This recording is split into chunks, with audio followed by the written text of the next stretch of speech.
Oke, assalamualaikum warahmatullahi wabarakatuh. Halo, apa kabar adik-adikku semua? Tanpa terasa ya, hari sudah makin mendekati UTBK. Panter Mandiri ini ya selalu menemani adik-adik semua dalam mempersiapkan UTBK tahun 2021 ini.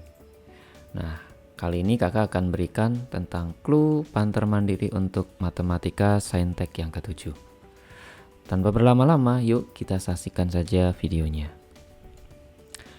Untuk soal yang nomor 1, nah ini ada materi tentang transformasi ya. Adik-adik pasti masih ingat bagaimana cara membentuk matriks refleksi terhadap sumbu X ya. Adik-adik nanti cari saja matriks refleksi terhadap sumbu X apa. Kita sebut sebagai T1. Kemudian matriks dilatasi dengan faktor skala atau K-nya setengah. Kita sebut nanti sebagai T2. Nah, kita masih ingat tentunya kalau misalkan ada dua transformasi berturut-turut ya.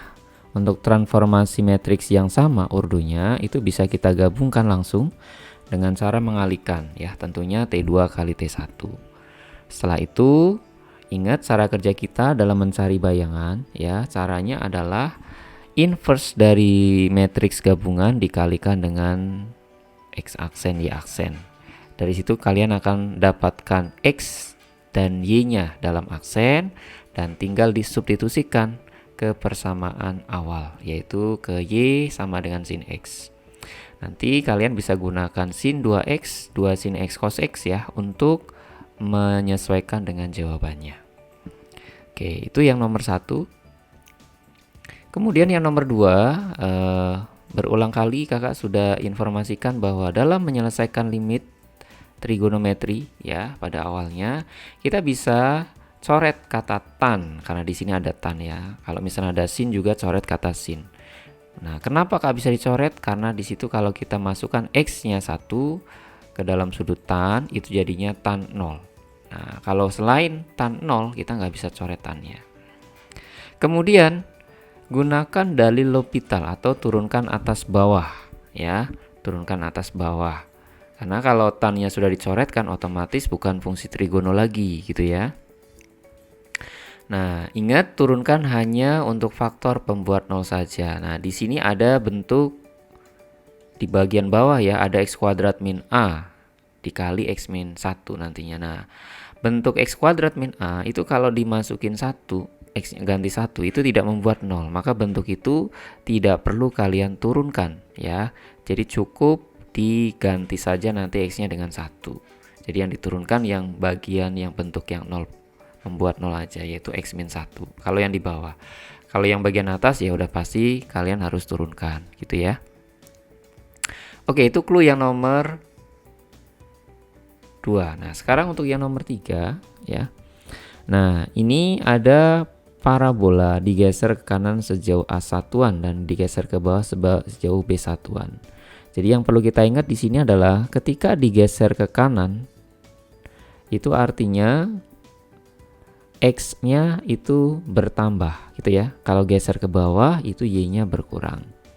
Nah, dari bentuk tersebut nyatakan dalam X dan Y ya, dalam bentuk X aksen dan Y aksen, kemudian substitusikan ke persamaan awal.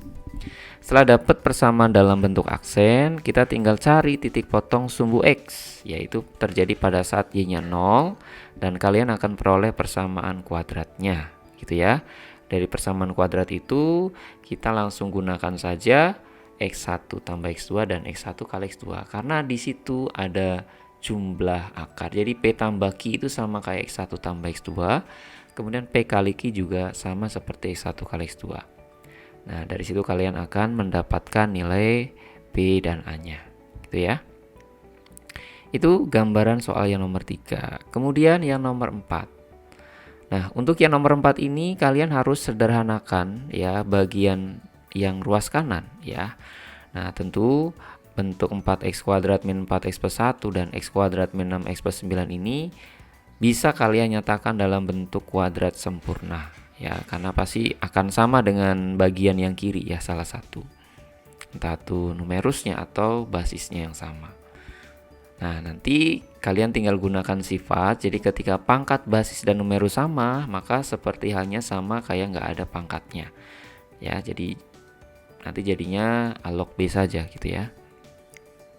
Kemudian gunakan kesamaan. Nah, ini nanti yang akan sama ya, yang akan mungkin kita buat sama adalah si numerusnya. Jadi fx-nya yang sama. Makanya kita tinggal samakan si basisnya.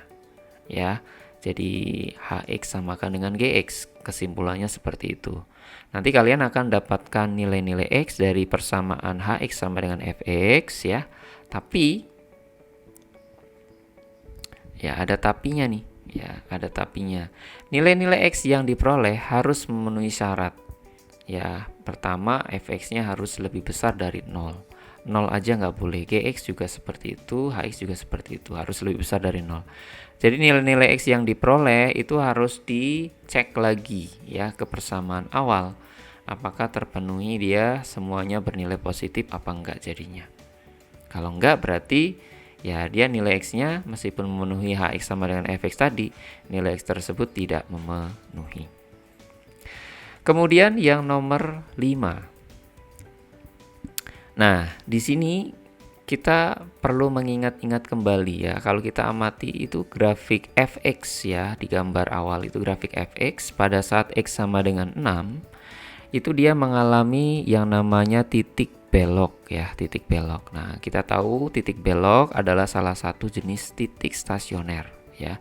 Jadi titik stasioner itu ada titik balik maksimum, titik balik minimum, dan yang satunya adalah titik belok. Nah, itu seperti itu titik belok gambarannya ya.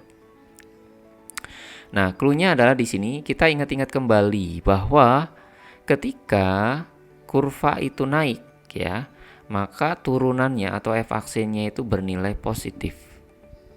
Di interval naik tersebut, f-aksennya bernilai positif. Sedangkan ketika kurvanya turun, maka f-aksen x-nya itu akan bernilai negatif pada interval tersebut. Dan ketika f-aksennya bernilai 0, maka kurva mencapai titik stasioner tadi. Jadi nanti pada saat 6, karena dia mencapai titik stasioner, yaitu salah satunya adalah titik belok tadi, maka nanti ingat kurvanya f-aksen x-nya itu bernilai 0. Nah, kalau dia bernilai 0, maka gambar grafiknya mestinya pada saat 6 dia harus berpotongan dengan sumbu x pada saat 6. Nah, itu clue-nya ya, jelas sekali.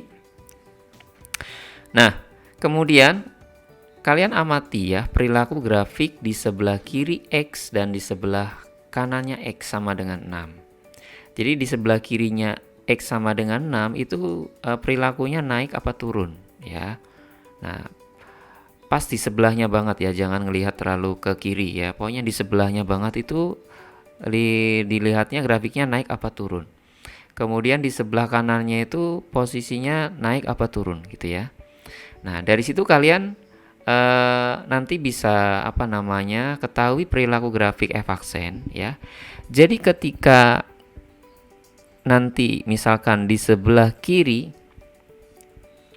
atau di sebelah kanan x sama dengan 6 ya, ketika grafiknya naik ya, maka grafik f-aksennya berada di atas sumbu x. Kenapa begitu Kak? Karena naik kan f-aksennya harus bernilai 0, artinya grafiknya harus berada di atas sumbu x.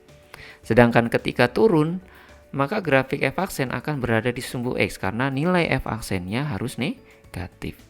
Nah, kalian nanti bisa cek pilihan mana yang sesuai dengan yang kakak sebutkan tadi. Oke, tadi clue 5 nomor tentang Panther Mandiri Matematika Saintek yang ke-7. Mudah-mudahan bermanfaat dan tetap semangat mengerjakannya.